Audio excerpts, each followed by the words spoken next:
లేదా విరోధ లీల అన్నారు. రెండు సాంప్రదాయాలు కనిపిస్తాయి ద్వాదశ స్కందం దగ్గర నుంచి మనకి. ఒకటి వల్లభ సాంప్రదాయము, రెండు శ్రీధర సాంప్రదాయం. వల్లభ సాంప్రదాయంలో దీన్ని ఆశ్రయలీల అన్నారు, శ్రీధర సాంప్రదాయంలో దీన్ని విరోధ లీల అన్నారు. దశమే దశమో హరిహి అని.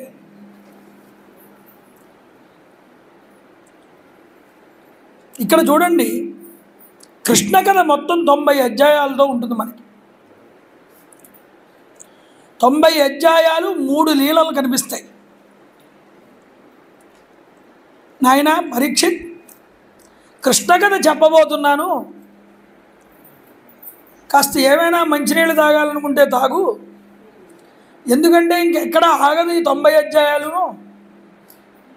పరమాత్మ లీలా విశేష వైభవాలు చెప్తున్నప్పుడు అంతరాయం కలగకూడదు, నువ్వు ఏదైనా తీసుకో, ఇప్పటిదాకా చాలా శ్రమపడి ఉన్నావుగా, కాస్త ఏదైనా తీసుకుని వస్తే మళ్ళీ చెప్తాను. మనం తీసుకోవట్లేదు బ్రేకు. అలాగే వాళ్ళు కూడా బ్రేక్ అడిగారు, బ్రేక్ అడగలేదు, ఈయన ఇస్తున్నాడు. ఏమైనా తీసుకుంటారా కాస్త బ్రేక్ అన్నారు. కళ్ళంపటి నీళ్లు పెట్టుకున్నట్టు సుకుడు. ఎందుకు అన్నాడు. అంటే వినేవాడి యొక్క శ్రద్ధ ఎలా ఉండాలో చెప్తున్నారు స్వామి. నాకు ఏ దాహము వేయట్లేదు స్వామి, శ్రీకృష్ణ పరమాత్మ కథాశ్రవణం అనేటటువంటి దాహం వేస్తోంది ఈ చెవులకి, నాకు అదే కావాలి స్వామి. స్వామి భవ ఔషధాత్, భవము అనేటటువంటి సంసారాన్ని దాటించే ఔషధము స్వామి శ్రీకృష్ణ పరమాత్మ కథ. సంసారానికి ఔషధం వంటిది. ఈ సంసారాన్ని, ఈ రోగాన్ని తగ్గించి మోక్షం అనేటటువంటి స్థానాన్ని ఇస్తుందయ్యా. అలాంటి భాగవతం అనేటటువంటి ఇది ఒక ఔషధం స్వామి అన్నాడు. శ్రోత్రియము ద్వారా లోపలికి వెళ్తుంది, ఈ మనస్సుకు ఆనందాన్ని ఇస్తుంది స్వామి ఆ కథ. ఆ కృష్ణ కథ నేను వినాలనుకుంటున్నాను స్వామి. ఇప్పటి వరకు నేను ఈ కథ కోసమే వేచి ఉన్నాను స్వామి, నాకు చెప్పండి స్వామి. ఈ భాగవతం అనేటటువంటిది మీ ముఖము అనేటటువంటి చంద్రుని నుండి వచ్చేటటువంటి కథ అనేటటువంటి అమృత కిరణాలని నేను తాగుతాను స్వామి, ఇది నాకు ఇవ్వండి స్వామి. ఆర్ద్రత పొందేటండి, కళ్ళంపట నీళ్లు పెట్టుకుంటూ, స్వామి నాకు ఆకలి లేదన్నాడు, దప్పిక లేదన్నాడు, దయచేసి కథ అనేటటువంటి అమృతాన్ని నాకు సేవించే భాగ్యాన్ని కలిగించండి. మీరు ఎన్నో కథలు చెప్పారు నాకు ఇప్పటిదాకా, కానీ ఈ కృష్ణ కథ ఉన్నదే, ఈ కృష్ణ కథ వల్ల దీనిని నేను ఎంతో కుతూహలంగా నేను వినాలనుకుంటున్నాను స్వామి, నాకు ఇది అనుగ్రహించండి. ఎందుకంటే నేను గర్భంలో ఉన్నప్పుడు ఈ స్వామి వచ్చి నన్ను రక్షించారుగా, గద తిప్పుతూ ఇలాగా. ఆయన్ని నా చిన్నతనంలోనే గర్భంలో చూశాను నేను. ఆ స్వామి, ఆ పరమాత్మ లీలలు నాకు సవిస్తరంగా వివరించండి, మీరు నన్ను పుణ్యం కట్టుకోండి ఇలా నాకు చెప్పి వేడుకున్నాడు. ఆర్తి అండి, ఎంత ఆర్తో చూడండి, భగవత్ కథ వినాలనేటటువంటి ఆర్తి. నాలాంటి వాడైతే ఎప్పుడు బ్రేక్ వస్తుందా బయటికి వెళ్ళి వద్దామా అనుకుంటాను నేనైతే. నాలాంటి భక్తి కాదైంది, మీలాంటి భక్తి. కాబట్టి చూడండి, ఆర్తితో వినాలనుకుంటున్నట్ట.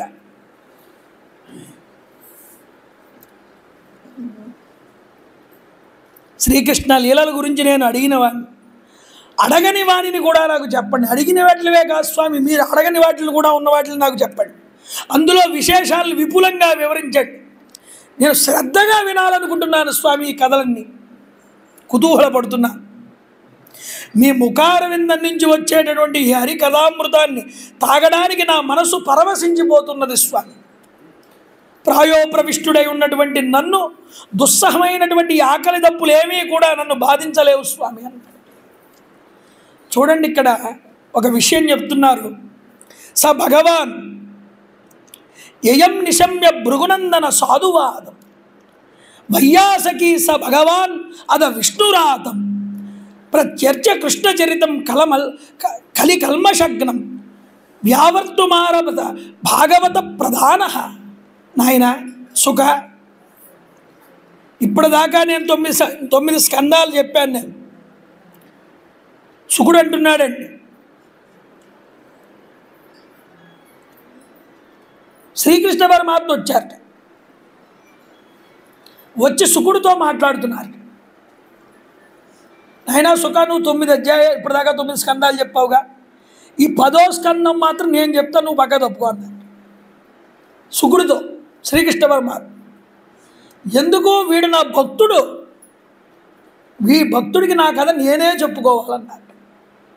ఇక్కడ వ్యాఖ్యానకారులు రాస్తారండి, వైయాసకీ స భగవాన్ అద విష్ణురాత. స భగవాన్ అంటే అర్థం ఏమిటన్నారు? స భగవాన్ అంటే ఆ భగవంతుడే శుకుడిలోకి వచ్చి ప్రవేశించారు. స భగవాన్ విష్ణురాత, భగవానుడైన శ్రీకృష్ణ పరమాత్మ శుకుడిలోకి ప్రవేశించి తన కథ తనే చెప్పుకుంటున్నాడయ్యా. కాబట్టి ఎంత గొప్ప చరిత్ర ఇది చూడండి, విధానం ఇది. కలి కల్మషగ్నం, కలి కల్మషాల్ని నాశనం చేస్తుంది ఈ కథ. ఏమిటయ్యా చెప్తున్నాడు చూడండి సుఖమహర్షి. వాసుదేవ కథా ప్రశ్న పురుషాన్ స్త్రీన్ పునాతి వక్తారం పృచ్చకం శ్రోత్రున్ తత్పాద సలిలం యథా. వాసుదేవుడి యొక్క కథ చెప్పండి అని అడిగితే అలా అడిగినవాడు, చెప్పినవాడు, విన్నవాళ్ళందరూ కూడా ధరిస్తారయ్యా. ఇంత గొప్పదైనటువంటి చరిత్ర ఇది. ఆ వాసుదేవుడి పాదపద్మాల నుండి ఉద్భవించినటువంటి గంగ మిమ్మల్ని అందరినీ పునీతం చేస్తుందన్నాడు. భూదేవికి రాక్షస భారం పెరిగిపోయింది, చాలా ఇబ్బంది పడుతోంది. దేవతలందరూ ఏం చేశారంటే ఈ భూమిని గోవు కింద మార్చి శ్రీ మహావిష్ణువు దగ్గరికి తీసుకువెళ్ళారు. స్వామి వీళ్ళందరూ ప్రార్థన చేస్తే వీళ్ళ కేసు చూసన్నారు, దేవతలారా భయపడకండి అయ్యా, మీ బాధలన్నీ కూడా నాకు తెలుసు. తప్పకుండా మీ అంశలతో మీ దేవతలందరూ కూడా యదువంశంలో జన్మించాడు. నేను యదువంశంలో పుట్టబోతున్నాను శ్రీకృష్ణుడిగా. కాబట్టి మీరందరూ కూడా ఈ పని చెయ్యండి అని చెప్పగానే బ్రహ్మగారు ఆజ్ఞ ఇచ్చారు అందరి దేవతలకి కూడా, మీరందరూ యదువంశంలో పుట్టండి వెళ్ళి అని. చూడండి, ఇలా ఉండగా పూర్వకాలం యదువంశ ప్రభు అయినటువంటి సూరసేనుడు మధురా నగరంలో నివసిస్తూ ఉండగా ఆ రాజుగారికి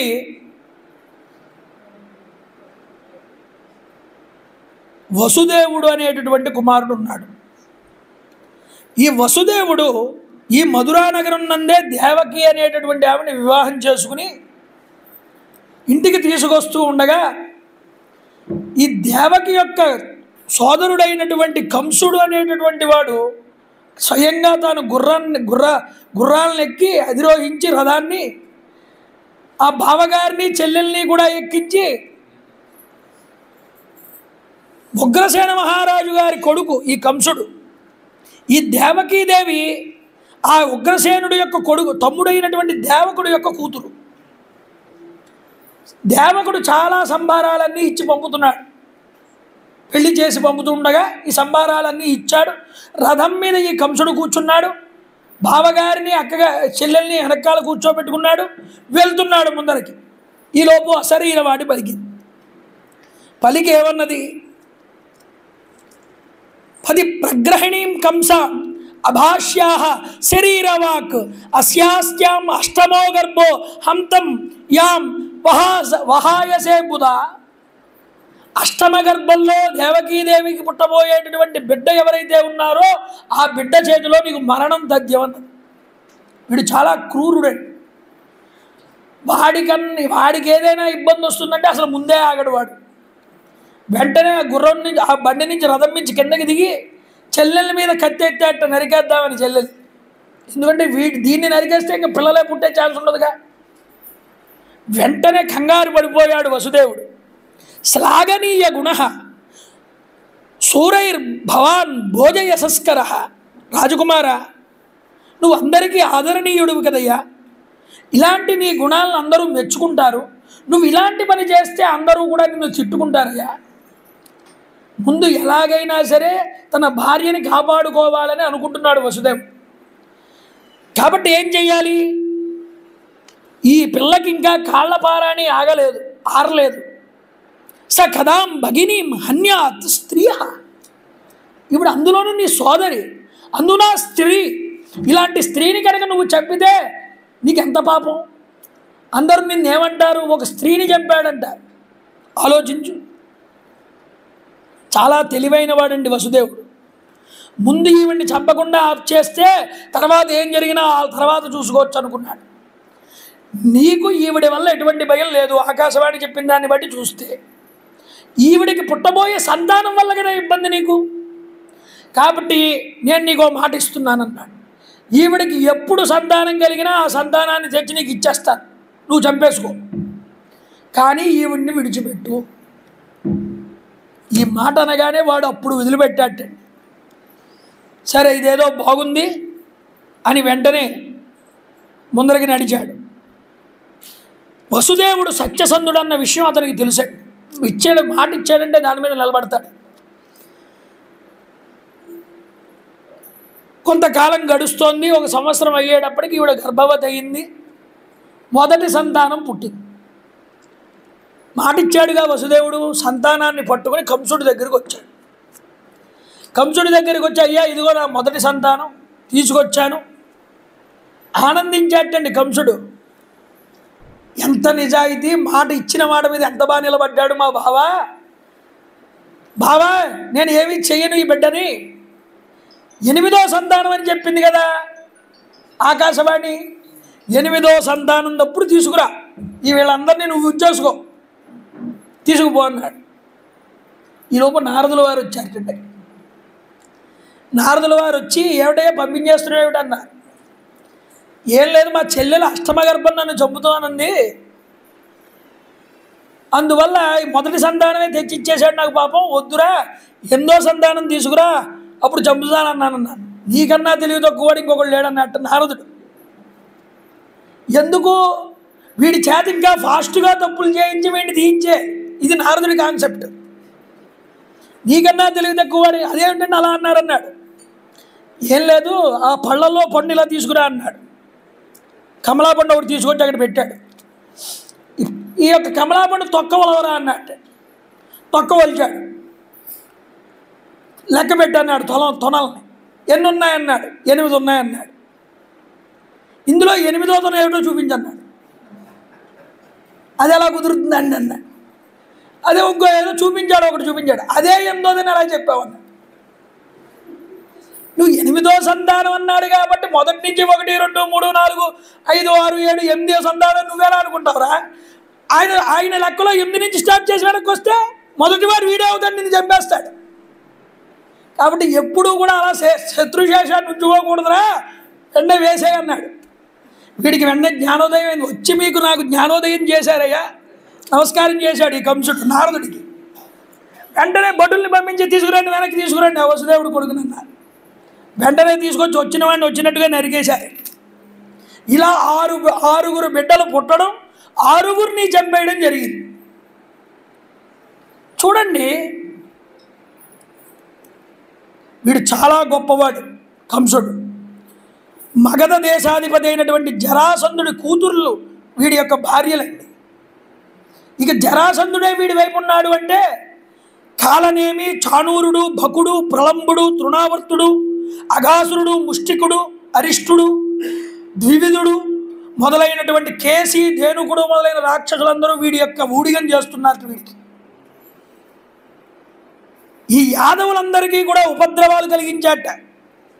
ఎవరిని లెక్క చేసేవాడు కాదుట ఈ జరాసంధుడిని చూసుకుని.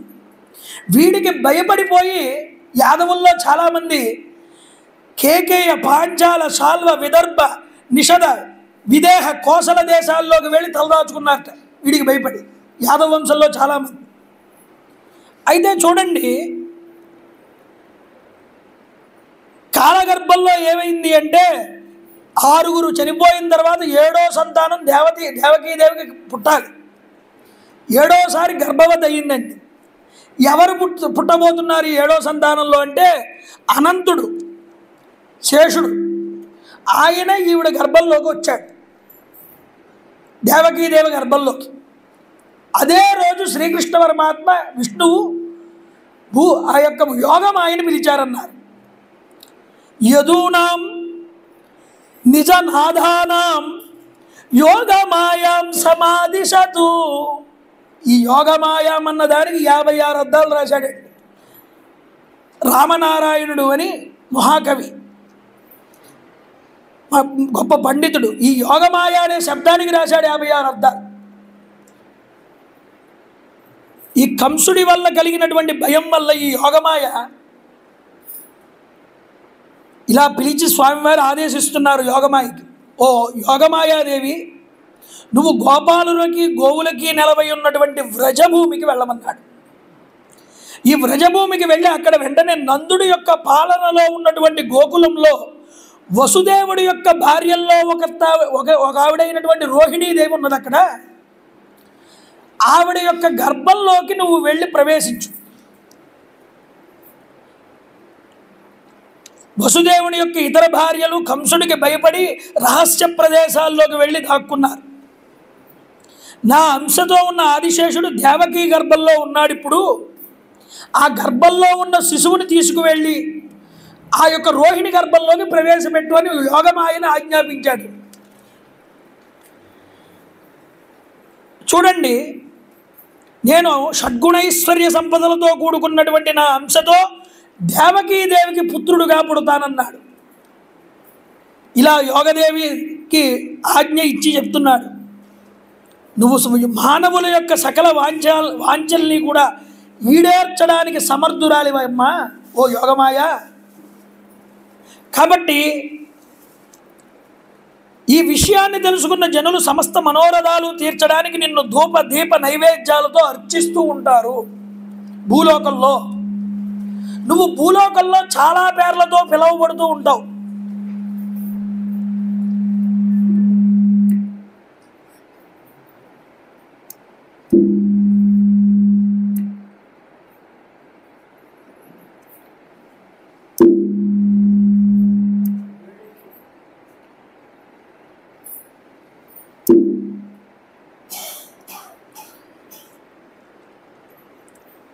నువ్వు భూలోకంలో చాలా పేర్లతో పిలువబడుతూ ఉంటావు. నామధేయాన్ని కుర్వంతి స్థానాన్ని చ నరాభువి. ఏమేం పేర్లతో పిలువబడతావంటే భూలోకంలో దుర్గేతి భద్రకాళేతి విజయ వైష్ణవీతి చ కుముదా చండికీ కృష్ణ మాధవి కశ్యకేతి చ మాయా నారాయణీశాని శారదా అంబికేతి చ అన్నారు. దుర్గా, భద్రకాళి, విజయ, వైష్ణవి, కుముద, చండిక, కృష్ణ, మాధవి, కన్యక, మాయా, నారాయణి, ఈశాని, శారద, అంబిక మొదలైనటువంటి నామాలతో భూలోకంలో పిలువబడుతూ ఉంటావు. నువ్వు ఆయా ప్రదేశాల్లో నిన్ను కొలుస్తూ ఉంటారు. నువ్వు దేవకీదేవి గర్భం నుండి సంకర్షణము వల్ల పిల్లవాడిని తీసుకువెళ్ళి ఆ రోహిణి గర్భంలో ప్రవేశపెడతావు. కాబట్టి ఈ పిల్లవాడిని సంకర్షణుడు అని పిలుస్తారు అన్నారు. ఇతడు లోకులందరినీ కూడా రంజింపజేస్తాడు కాబట్టి ఇతన్ని రాముడు అని పిలుస్తారు. అంతేకాదు బలవంతుల్లో మేటి అయిన వాడు కాబట్టి ఇతన్ని బలభద్రుడు అని పిలుస్తారు. ఇలా భూతలమున ఇతడు ఇలా వ్యవహరించబడతాడన్నారు. సందిష్టైవం భగవత తదేత్యోమితి తద్వచ ప్రతిగృహ్య పరిక్రమ్య గాం గతా తదా అకరోతు. యోగమాయ భూలోకానికి చేరింది స్వామివారి యొక్క ఆజ్ఞ తీసుకుని, భగవంతుడి యొక్క ఆనతి తీసుకుని యోగమాయ దేవకీదేవి గర్భంలో ఉన్నటువంటి శిశువుని రోహిణీదేవి గర్భంలోకి చేర్చింది తీసుకువెళ్ళి. అందరూ ఏమనుకున్నారంటే అయ్యయ్యో దేవకీదేవికి గర్భపాతం అయిపోయింది అనుకున్నారు. ఇంతకీ ఆ శిశువుని జాగ్రత్తగా ప్రవేశపెట్టింది రోహిణి గర్భంలో. చూడండి ఒక విషయం, ఇక్కడ యోగమాయ ప్రభావం ఎంత గొప్పదో చెప్తారు. కంసుడు అప్పటికే కొన్ని సంవత్సరాలుగా ఆ యొక్క చెరసాలలో ఉన్నాడు. వెంటనే కంసుడిని దేవకిని తీసుకొచ్చి బంధించేశాడు. నారదులు వచ్చి చెప్పగానే బంధించేసాడికి పుట్టిన బిడ్డనల్లా కూడా నరికేస్తున్నాడు. 6గురిని నరికేశాడు. ఏడో సంతానం గర్భవతి అయితే గర్భ విచ్ఛేదం అయ్యిందేమో అనుకుంటున్నారు అందరూ కూడా. కానీ యోగమాయ తీసుకువెళ్ళి రోహిణి గర్భంలో పెట్టింది. అయితే ఇక్కడ ఒక సందేహం చూడండి. జైల్లో ఉన్నాడు ఇన్ని సంవత్సరాలు బట్టి వసుదేవుడు, అక్కడ నందుడి ఇంటిలో ఉంది రోహిణి, గర్భవతి ఎలా అయిందండి అని. మరి అక్కడ గర్భవతి అయిందని అక్కడ వచ్చింది మాట. వాళ్ళందరూ ఆనందించారట, రోహిణి గర్భవతి అయింది కదా అని. మరి జనులు తప్పనుకోరు దీన్ని, వసుదేవుడు లేకుండా గర్భం ఎలా వచ్చిందండి అడగరా? యోగమాయా ప్రభావం వల్ల ఎవరికీ తెలియలేదయ్యా అలా అడగాలని. ఇది యోగమాయ యొక్క శక్తి. కాదన్నారు కొంతమంది, దాన్ని సమర్థించలేదు. కొంతమంది వ్యాఖ్యానకారులు అన్నారు, ఈ జైల్లో ఉంచిన వాళ్ళని కూడా ఒక్కొక్కసారి తన భార్యలతో కలుసుకోవడానికి టైం ఇస్తూ ఉంటారు. అలా కలిసినప్పుడు ఈ యొక్క వసుదేవుడికి రోహిణికి గర్భం దాల్చిందేమో, సంతానం కలిగిందేమో, ఆ విధంగా గర్భం వచ్చిందేమో అని అనుకున్నారట మిగతా వాళ్ళందరూ. ఇలా కొంతమంది వ్యాఖ్యానం చేశారండి భాగవతం. కాబట్టి చూడండి,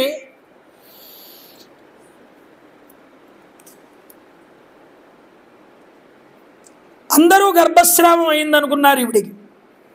ఇక భగవానపి విశ్వాత్మ భక్తానామ భయంకర అవివేశాంశ భాగేన మన ఆనక దుందుభే. విశ్వరూపుడు మహానుభావుడు వసుదేవుడి యొక్క మనసునందు తన అంశతో ఒక్కసారి ప్రవేశించాట. మనసులోకి ప్రవేశించాట వెళ్ళి వసుదేవుడు వెలిగిపోయాట. వసుదేవుడి యొక్క శరీరం అంతా కృష్ణ తేజస్సుతో నిండిపోయింది. ఒక్కసారి చూడండి, వసుదేవుణ్ణి కంసాదులు కూడా కళ్ళు తెరిచి చూడలేనంత పరిస్థితి అండి. అంత తేజస్సుతో ఉన్నాడు. ఇంత తేజస్సు ఎలా వచ్చిందిరా ఇతల్లో అని చూస్తే నమస్కరించాలనిపిస్తోంది ఆయన్ని చూడగానే, జైల్లో ఉన్నా సరే.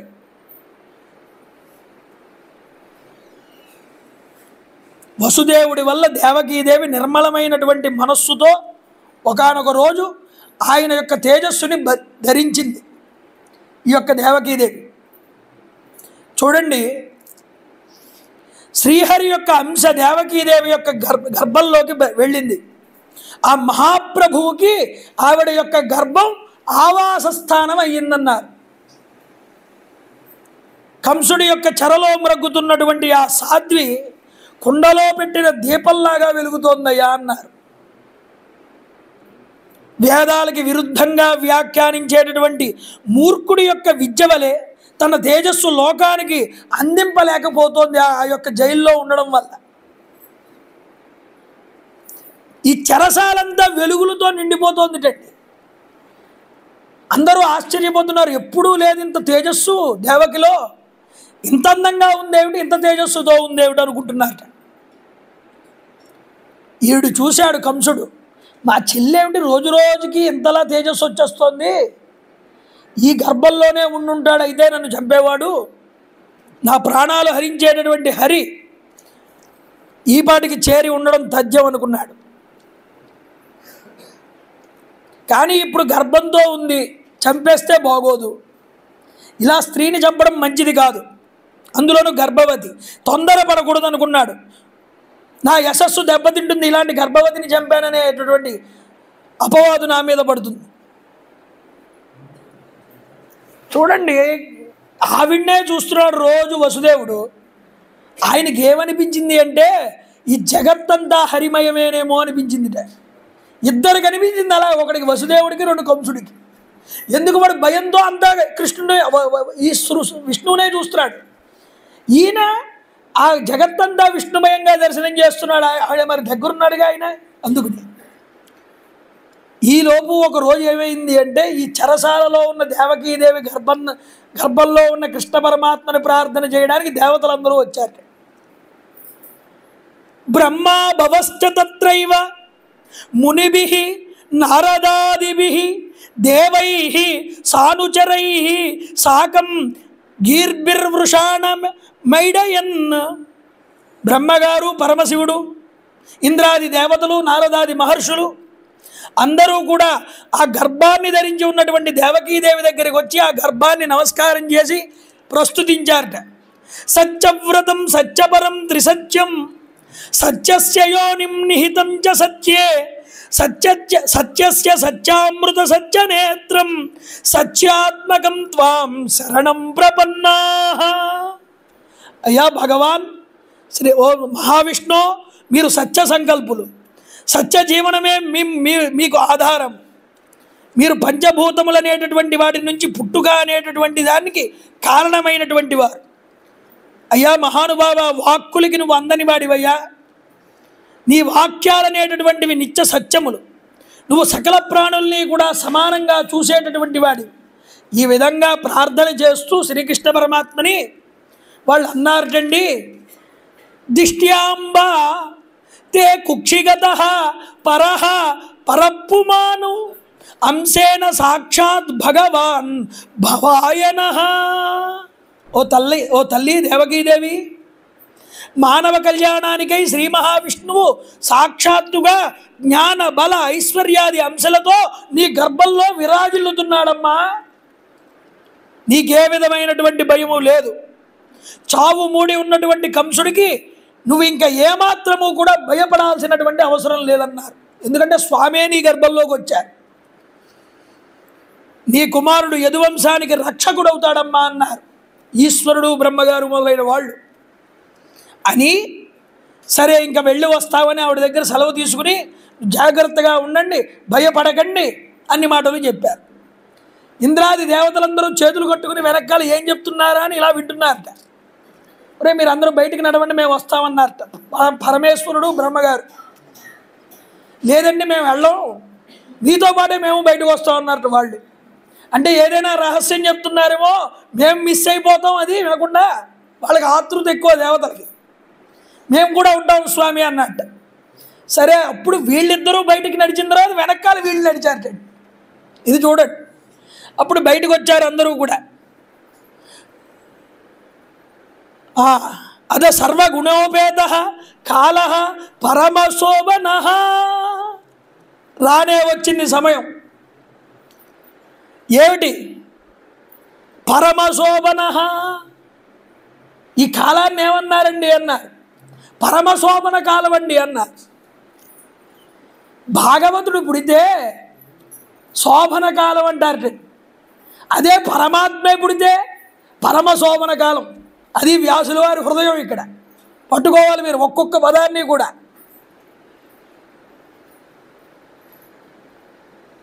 యర్యాహవాజనం జన్మార్క్షం శాంతిర్నక్షత్ర గ్రహతారకం.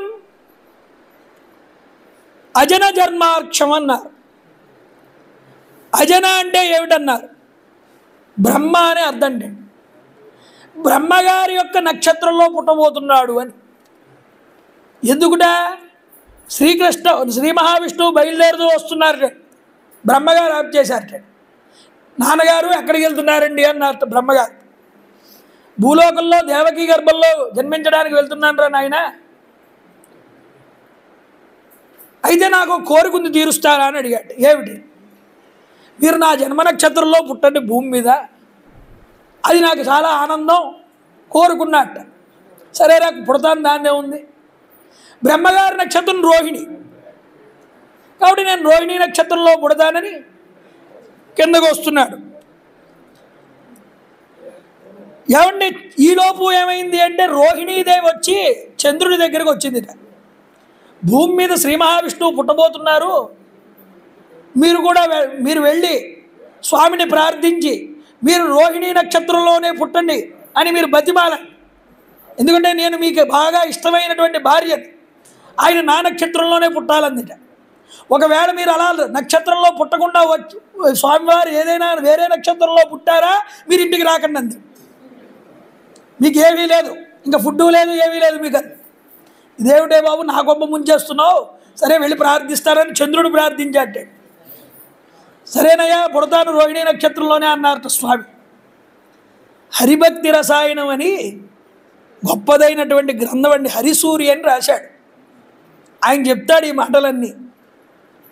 అది కాబట్టి అజన జన్మార్క్షం శాంతిర్నక్షత్ర గ్రహతారకం. నక్షత్రాలు, గ్రహాలు, తారలు అన్నీ శాంతిని పొందున్నాయి. అప్పుడు చూడండి భూమంతా పాడి పంటలతో ఉందన్నారండి. గోకులం మొదలైనవన్నీ మంగళకరములై ఉన్నాయి. భగవంతుడు అవతరించబోతున్నటువంటి శుభ సమయంలో ఆకాశంలో ఒక్కసారి దేవదిందుములు మోగాయిటండి. చూడండి, చెప్తున్నారు ఇక్కడ, మందం మందం జలధరాహ. స్వామి ఆగచ్చ ఆగచ్చ ఆగచ్చ, మీరు రండి, మీకు స్వాగతం మీకు స్వాగతం అంటున్నాయా అన్నట్లుగా వర్షపు దారులు కొద్దిగా పడుతున్నాయి. అర్థం ఏమిటన్నారు?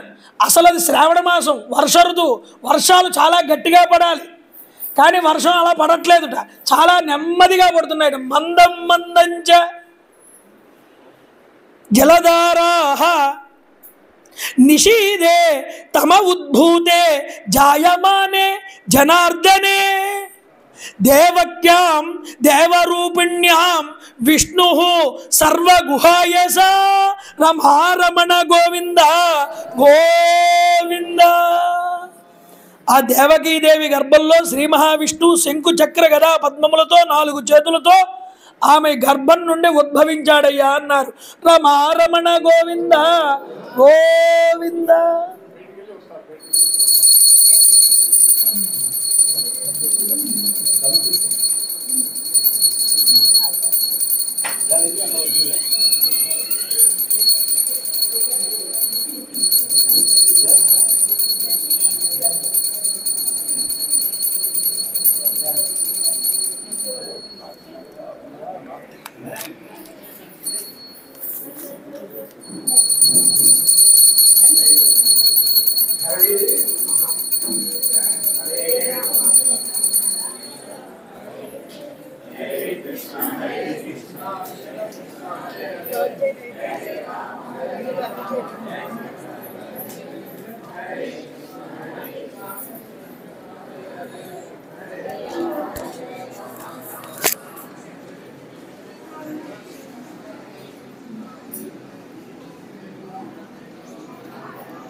కృష్ణ కృష్ణ హరే హరే రామ. జాగ్రత్తగా మిమ్మల్ని జాగ్రత్తగా చూడండి. జాగ్రత్తగా వాసుదేవా వాసుదేవా వాసుదేవా వాసుదేవా వాసుదేవా.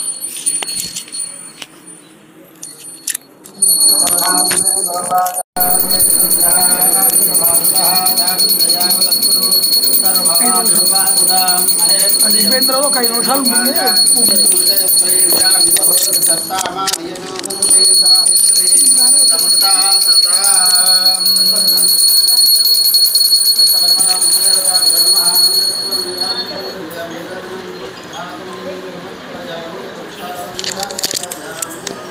గోవింద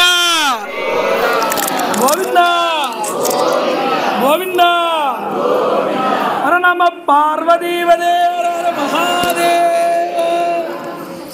శ్రీకృష్ణ భగవాన్ కి, శ్రీకృష్ణ భగవాన్ కి, శ్రీకృష్ణ భగవాన్ కి. పాట పాడండి అమ్మా, ఎవరైనా ఒక్క పాట, చిన్న పాట పాడండి.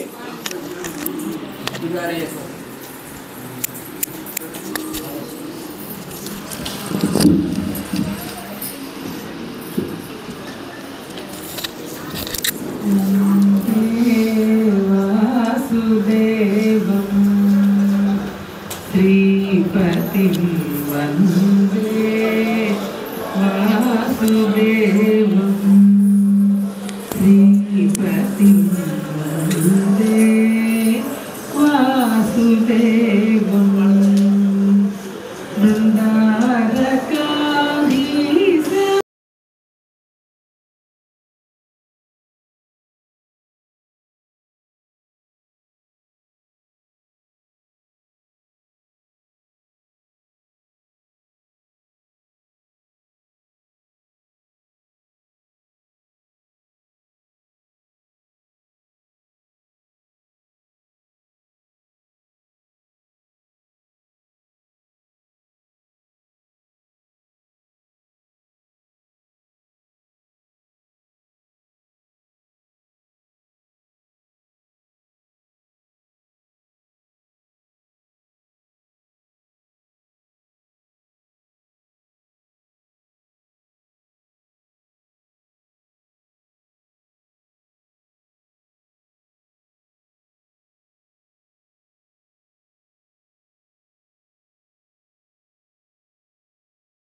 చక్రవిభ్రాజితం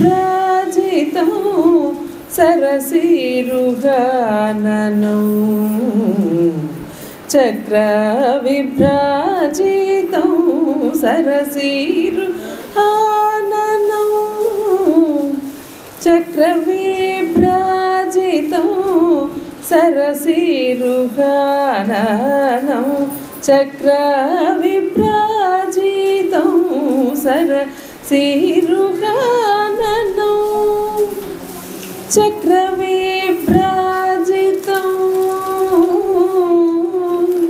సరసిరుగాననం చక్రవిభ్రాజితం సరసిరుగాననం చక్రవిభ్రాజితం సరసిరుగాననం చక్రవిభ్రాజితం సరసిరుగాననం చక్రవిభ్రాజితం తిరువెంకటాచల దీసం పరమేశం తిరువెంకటాచలధీశం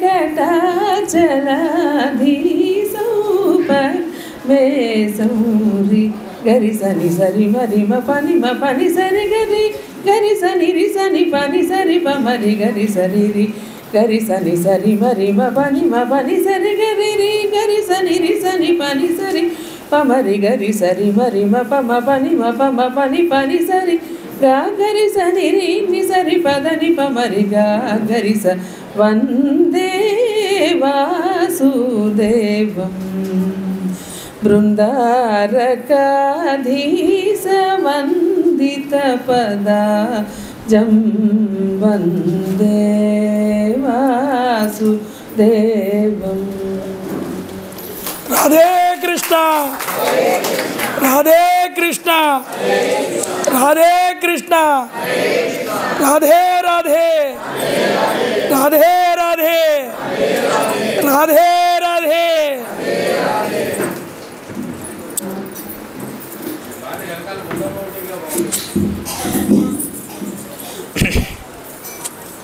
అయ్యా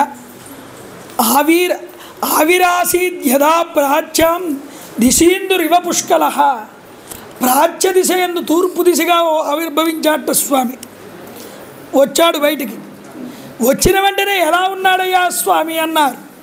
చూడండి, తమద్భుతం బాలకమంబుజేక్షణం చతుర్భుజం శంఖగదార్యుధాయుధం శ్రీవత్సలక్ష్మ్యం గళశోభి కౌస్తుభం పీతాంబరం సాంద్రపయోధ సౌభగం. ఎలాంటి మహానుభావుడు! మహర్హ వైడూర్య కిరీట కుండలం త్విషాపరిష్వక్త సహస్ర కుండలం ఉద్దామ కాంచం గదగంగణాదిభి విరోచమానం వసుదేవాైక్ష్యతం. మొట్టమొదట చూసిన వాళ్ళు ఎవరు ఈ స్వామినంటే వసుదేవుడు చూశాట. ఎలా ఉన్నాడయ్యా? తమ్ అద్భుతం. అద్భుతం అన్నాడు వ్యాసుల వారు. తమ్ అంటే ఏమిటంటే అర్థం అంటే తమద్భుతం. తా అనేటటువంటి శబ్దం పరమాత్మవాచకం అండి. అందువల్ల మొట్టమొదటి తాతో మొదలు పెట్టారు ఇక్కడ. తమ అద్భుతం. అద్భుతం అంటే ఏమిటి అద్భుతం అన్నారు. స్వామిని చూడగానే అద్భుతం అన్నారండి. ఏమిటి అద్భుతం అన్నారు?